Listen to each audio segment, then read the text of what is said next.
17 марта новую обувь на Руси не обували.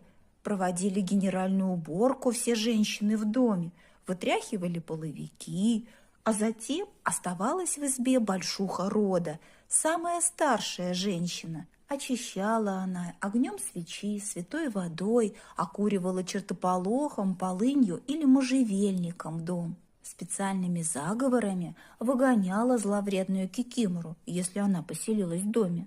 Наблюдая за природой, подмечали наши предки: если погода ясная сегодня, летом будет много ягод.